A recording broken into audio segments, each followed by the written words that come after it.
Assalamualaikum warahmatullahi wabarakatuh, Bu. Waalaikumsalam warahmatullahi wabarakatuh. Ibu sateacana hapunten bilih abi kawagel kana waktosna sakedap. Perkenalkeun Nabi Abi Maya, ieu sareng rerencangan abi nida. Bade pencanan tugas ku guru bahasa Sunda di piwarang wawancara salah sawios guru.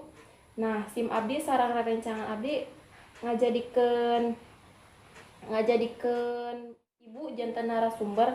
Terus ibu kersa atanapi henteu. Enggak, sok.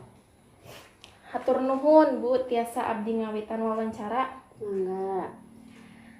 Profesi janten guru teh memang mangrupikeun cita-cita ibu ti alit. Muhun cita-cita ibu anu ti alit hoyong janten guru. Kunaon sababna ibu hoyong janten saorang guru? Sabab ai janten guru teh hiji pagawean anu kacida mulyana. Anu diajarkeun di sakola ieu Bu? Ngajar pelajaran dina widang fikih anu ku urang dipilampah sapopoe kur ningkatkeun ibadah. Oh, muhun.